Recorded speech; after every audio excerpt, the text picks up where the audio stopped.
Hey, buddy. I saw you guys giving Scotty. the JP Finley, I think, tweeted it out and put it on the News 4. You guys were giving the Good Guy Award to Bobby Wagner, and we're not over there, so we don't get to interact with him. Thank God. But I agree with, I think it was John Keim's description of him, and just for a guy that's like a sure first ballot Hall of Famer, just appears to be the most down-to-earth guy. And especially being a new face in the locker room and a new face in the franchise, new surroundings. And I mean, he's going to be wearing a gold jacket when he hangs it up, and he's just a regular dude. It was very refreshing to have a guy with that stature and the resume he has and the accolades he has. And he doesn't act like he's better than anybody else. And he treats the media and everybody else like they're a human. I'll never forget, because I had a fun moment. It was like in October or November, and I was asking him a question, and I could not say the word compartmentalize, and I kept saying it over and over again, like 3 times. And he stopped me, and he was like, "Dude, we all make mistakes. Don't worry about it." It was just like one of those moments, like, wow, this guy gets it. Like, he could have just made fun of me or bashed me, but it's those type of moments that makes Bobby Wagner pretty special. Scott, I'm guessing you wouldn't want to call out anybody on the current team, and maybe they're all good interviews because Dan Quinn is very media friendly, and maybe that rubs off on the locker room. But in your past interviewing Commanders and Skins players, have there been guys or a group of guys where you're just like, oh, this is torturous. This is pulling teeth. This person's not going to want to talk to me, or it's just a bad interview every time you approach them? Josh Norman was a little icy at times. Okay. Former, obviously, cornerback for Washington. You had to catch him on a good day. And when there were moments when he had, bad games or bad situations, there was some icy, just kind of the tension. And I don't know, you guys probably remember dealing with Josh, but he had kind of those tendencies at times. So that's kind of maybe the one that sticks out to me during my 10-year time here. Scotty, do they ever let you or any of the media inside the bubble when they're working out inside the bubble? So we were just basically available for like the stretching period. Oh, okay. So it's just basically 15 minutes, and you see him stretch and kind of do a head count of who's there, there and whatnot, and kind of figure out the injury situation. So right. It's very limited, but it's normally limited throughout the season, whether it's bubble or outside. So right. we probably get 15, 20 minutes. Training camps are a much longer period. We probably have we can watch the entire training camp practice. So training camp is much different than regular season because they're actually installing like the game plan and plays they're going to be running. So media can't watch that. So EB brought up the Good Guy Award, and Jaden was right there, and he seemed like disappointed that he wasn't the good guy. No, I think the backstory is those two have a rapport where they rib each other. Okay. Yeah. Well, what I wanted to ask you though was just make everybody out there feel good about how he's walking, because some people are worried a little bit about his injury. No, he's fine. Like there's nothing to be worried about. He's fine. He's normal Jaden. Smile, very, very good mood. Very, very lot of smiles from Jaden this week. He's ready to go. There's no concern to everybody listening. He's good to go, and can't wait for Sunday night. Right. All right. So Eric's been pointing out he's got to kind of see what Marshawn Lattimore brings, because we've seen him for 2 games. First game they didn't challenge. First game they didn't throw it to him, but now that was a very challenged offense, so there wasn't many options. But so he was obviously doing his job in the Saint game, and then the Philly game was difficult. He had 3 penalties. AJ Brown was beating him down the field. So what are your thoughts? He's going to go, and this is the reason they traded for him, right? To get him in the playoffs and go against a Mike Evans type. What do you feel about him? Is he 100%? Do you feel confident he can do a good job against Evans? My question is, guys, is how healthy is he? How limited is he going to be with that hamstring? Because it's been an issue since he arrived in Washington, and he couldn't finish the Philly game, and then he's been out since the Philly game. So I don't think he's 100%. I don't think anybody in that media core thinks he's 100%, but he's going to give it a go, and probably a 75% Marshawn Lattimore is better than the alternatives, in my opinion. So, the history he has with Mike Evans, and they don't like each other. and it's gonna be great theater. And this is why they traded for Marshawn to try to lock down the opposing team's number one receiver. And how effective he's going to be, I don't know. A.J. Brown did a pretty good job against Marshawn. And, he had 3 penalties. And so I got to believe that, Marshawn's obviously going to be up for this matchup because it is against Mike Evans. So I think you're going to get the best out of Marshawn to what he can do on that hamstring. What he can do on that hamstring, I don't know. I don't think anybody knows until we see on Sunday night. So everybody, like you guys and myself, is a wait and see approach to see how he is those first couple series. Scott, a lot of talk. I think I'll say this. I think Tampa's going to test him. I don't think Tampa's going to be afraid I agree. of Marshawn. I think they're going to test that hamstring. I think they're going to test. There's a difference between, game reps and kind of sitting on the sideline and just doing, work to the side. And he hasn't been out there for several games. So I think they're going to go right at him. Scott, a lot of talk about Mike Evans. Obviously, he's a first ballot Hall of Famer, but Jaylen McMillan, the rookie, he scored in 5 straight games. I think the Commanders fan base might be sleeping on how effective he's been as a weapon for Baker Mayfield. Completely agree, because remember that playoff game in 2020 and then this week 1 game, Chris Godwin had a couple of great games against Washington, and now McMillan is filling in for Godwin. He's going to be Godwin 2.0. Godwin's going to go to another team in free agency.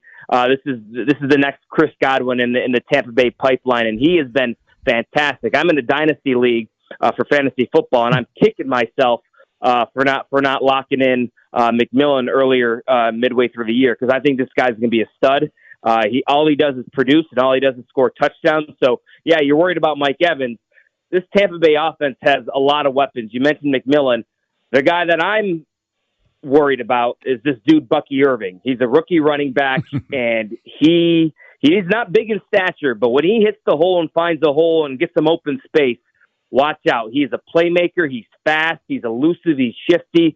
He didn't have the volume in week 1 like he's been getting late in the season. So I think this Tampa Bay running game with Rachaad White and Bucky Irving, that's going to be the key layer for this Washington defense against the Tampa Bay offense to slow down this Tampa Bay attack. Yeah, it's going to be a huge challenge. We're talking to Scott Abraham from ABC7. Going back to McMillan, it struck me when you were talking about him, he had a touchdown catch in that game. Didn't he also have a big drop in that game, which would have been a touchdown? The week 1 game? Yes. I can't remember. I'm trying to rack my brain. I don't remember. Yeah, I think he had one which could have been another touchdown from Baker. But look, Baker ended up with 4. But you're right. Look, they've got the running game at number 3. Now, on the other side of the ball, that defense is pretty average. They do statistics. They could be had through the air, from a pass defense. They rank near the bottom 10 of the league of the secondary play. So I think the way to beat Tampa is to beat them through the air. But I also, to that point, they got to somehow get this running game going in between the tackles. I know it's a challenge with Vita Vea on the inside there for the Tampa Bay defensive line, but I want to see somebody, Brian Robinson Jr., Chris Rodriguez, Austin Eckler, somebody run between the tackles. Get these manageable 2nd and 3rd downs. The running game was non-existent against Dallas, and obviously Jaden Daniels put everybody on his back against Atlanta. You don't want Jaden to be the Superman and put on the cape and be the guy running the football, but he's probably going to have to against Tampa Bay. But I want to see some more from Brian Robinson Jr. In this game because, as you know, running the football in the playoffs, a big deal, very important.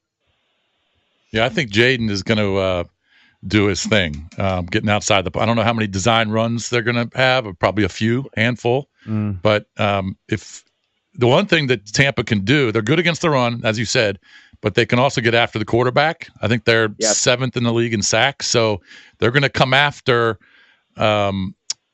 And this is what Bowles likes to do. He likes to come after quarterback. So I think they're probably going to come after JD. And if JD can scoot around and avoid some of those early pressures, he's going to have room to run. I mean, if I'm Todd Bowles, you're going to take that game plan from that week 1 game they put a lot of pressure on Jaden. And you remember the big storyline after the game was how many times Jaden ran, how many times Jaden was using his legs. Is this going to be sustainable? Well, a lot of those runs were Jaden escaping the pressure and trying to make something happen because he had no time to throw. So you're right. Todd Bowles is going to dial it up, and he's probably going to say, Jaden, try to beat us. And it worked in week one. I think from a Tampa perspective, they better be careful because that week one game, that was Jaden's first NFL start. You know, he didn't really know what was coming. Like, he's grown, obviously, as the weeks have gone on. He's known, the formations and the coverages of how defenses are going to play him. So if they blitz him, they better get home because there's a chance Jaden's going to be able to pick him apart because he's just seen so much in his first year, and he's a much different player compared to week one. So it's going to be a cat and mouse game, guys. It's going to be fun to watch. Yeah. So we're going to open it up to our callers here shortly and kind of touch the people. It seems like I put up a poll.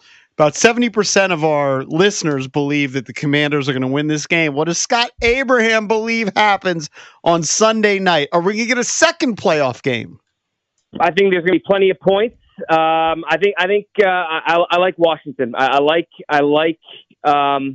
where they're at. I like the feel that I got these last couple of days in Ashburn. I think it's going to be a close game. Give me Washington 28. Give me Tampa Bay 27. 28-27, Washington moving on. It's going to be a great game. That's an over.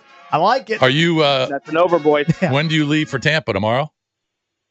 In the morning. So it'll be exciting. Everybody's going down, and should be a great atmosphere. All right, Scott, bring home the W.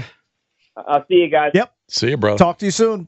He's not afraid to pick the other side, too. Sure. You can do either one. Jason did that on TV. I kind of wussed out. You did, because you originally thought Tampa was going to win. Yeah. I mean, I'm definitely on the fence. I think it can go both ways, Yeah. but if I have to lean one way, I'm going to go Tampa.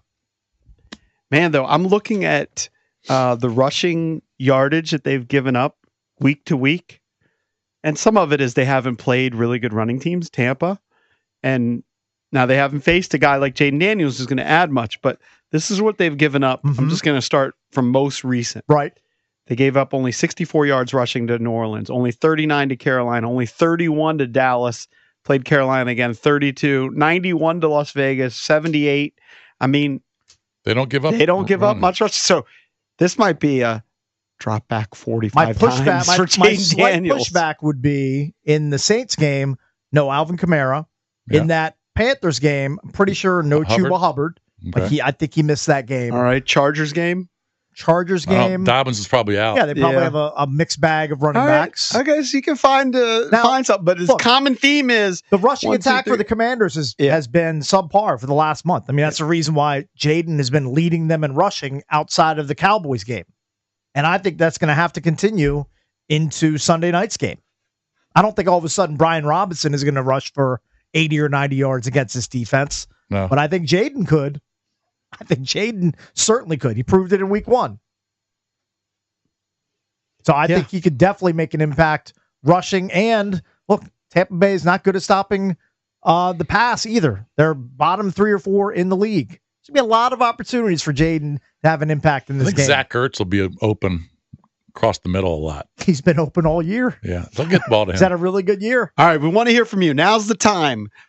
What do you think happens on Sunday night? Biggest game of the year. Commanders back in the playoffs.